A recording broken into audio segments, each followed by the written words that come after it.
देखिए दोस्तों, आज की वीडियो में हम बात करेंगे कि डीवीपीएसटी जो अभी चल रही है 26 दिसंबर से स्टार्ट है, तो उसमें क्या चीज़ें हो रही हैं, हाइट, चेस्ट या वेट को लेके क्या समस्या वहाँ पे हो रही है या आधार अपडेट इत्यादि की। लेकिन ये भी बताऊंगा कि रनिंग आप लोगों की कब से होगी, ठीक, और आज के डीवीपीएसटी का वहाँ पे क्या हाल रहा, क्या कारण है कि ज़्यादातर लोग डीवीपीएसटी को स्किप कर दे रहे हैं, तो उसके बारे में भी बात करेंगे। जय हिंद दोस्तों, आज के वीडियो में हम देखिए सबसे पहले स्टार्ट करते हैं कि आपकी जो मतलब डीवीपीएसटी चल रही है तो उसमें क्या कारण है कि लगभग 2 से 3% बच्चे डीवी को स्किप कर दे रहे हैं। उसको लेकर सबसे बड़ी समस्या इस बात को है कि काफ़ी लोगों के पास जो फेक डॉक्यूमेंट्स हैं, यानी कि उन्होंने दोबारा या तिबारा जो है हाई स्कूल या इंटर किया हुआ है, तो उस वजह से भी लोग डीवी को स्किप कर रहे हैं। और कुछ लोगों की जॉब दूसरी गई है, जैसे कि एसएससी जीडी में क्वालिफाई हैं, तो इस वजह से भी काफ़ी लोग स्किप कर रहे हैं। और लगभग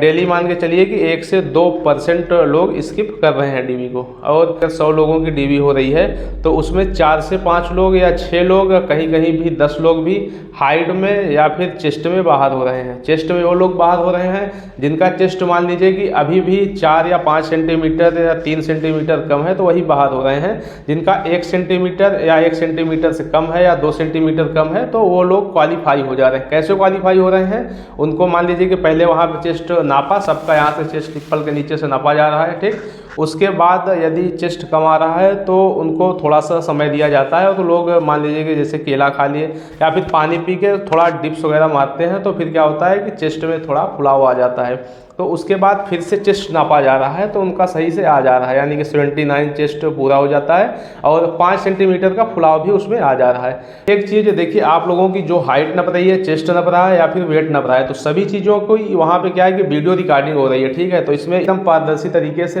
लगभग सभी सेंटर्स पे हो रही हैं, ठीक है। तो आप लोग एकदम बिंदास होकर जाइए और में इस बात को बैठा के मत जाइए कि वहाँ पे कुछ चीज़ें गलत होंगी, क्योंकि कुछ लोग ऐसे भी हैं जो डरा रहे हैं कि जानबूझ के वहाँ पे डिस्क्वालीफाई किया जा रहा है, हाइट को 169 170 नापा जा रहा है। लेकिन एक्चुअल में ऐसा बिल्कुल भी नहीं है, क्योंकि मैंने अपने भी सेंटर पे पता किया है और भी कई सारे सेंटर्स के रिव्यू मैंने बच्चों से पूछे हैं, तो वो लोग बता रहे हैं कि ऐसे कोई भी बात वहाँ पे नहीं आ रही है। अभी कल हुई है तो वो बता रही थी कि वहाँ पे आप मान के चलिए कि हाइट हो या चेस्ट हो या वेट हो, आपको कम से कम 2 बार या 3 बार वहाँ पे मौका दिया जा रहा है, यानी कि पहली बार में नहीं आ रहा है तो आप फिर से नपवा सकते हैं, यानी कि जब तक आप संतुष्ट ना हो जाए तब तक आपकी हाइट, चेस्ट और वेट नपता है। उसके बाद आपके सभी डॉक्यूमेंट्स चेक किए जा रहे हैं। एससी और एसटी के जो कास्ट सर्टिफिकेट हैं वो 2020, 21, 22 के भी चल जा रहे हैं, ठीक। और EWS का 1 अप्रैल 2023 के बाद का और फॉर्म की लास्ट डेट से पहले का होना चाहिए, ठीक है। आप लोगों की रनिंग कब होगी, तो रनिंग को लेके आप सबके मन में कन्फ्यूजन है और सभी लोग काफ़ी परेशान हैं रनिंग को लेके,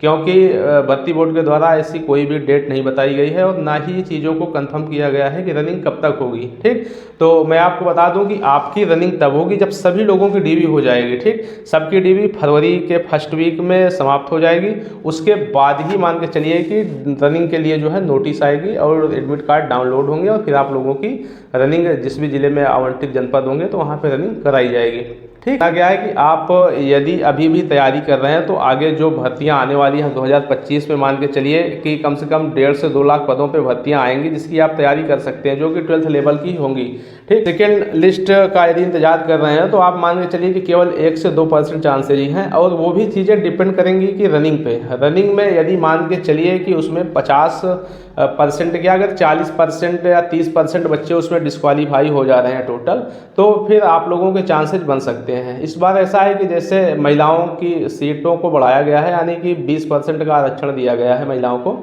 तो महिलाओं की सीटें बढ़ी हैं, तो महिलाओं के जो सेकेंड लिस्ट आने के चांसेज हैं वो ज़्यादा हैं पुरुषों की तुलना में, ऐसा मुझे लगता है, क्योंकि महिलाओं को रनिंग में काफ़ी समस्या हो रही है। लेकिन अभी समय ज़्यादा मिला है रिजल्ट आने के बाद, तो काफ़ी लोगों की रनिंग अच्छी भी हो गई है। लेकिन फिर भी मान के चलिए कि अभी भी बहुत से लोगों की बहुत समस्या आ रही है, तो महिलाओं की ही मतलब सेकेंड लिस्ट आ सकती है और बाकी पुरुषों की बहुत ही मुश्किल है, ठीक। तो सेकेंड लिस्ट के सहारे बिल्कुल भी ना बैठे, अपनी तैयारी आगे की करते रहें, ठीक। और बाकी आपके जो भी डाउट्स या सुझाव हो तो आप लोग कमेंट करके वीडियो में बता दें।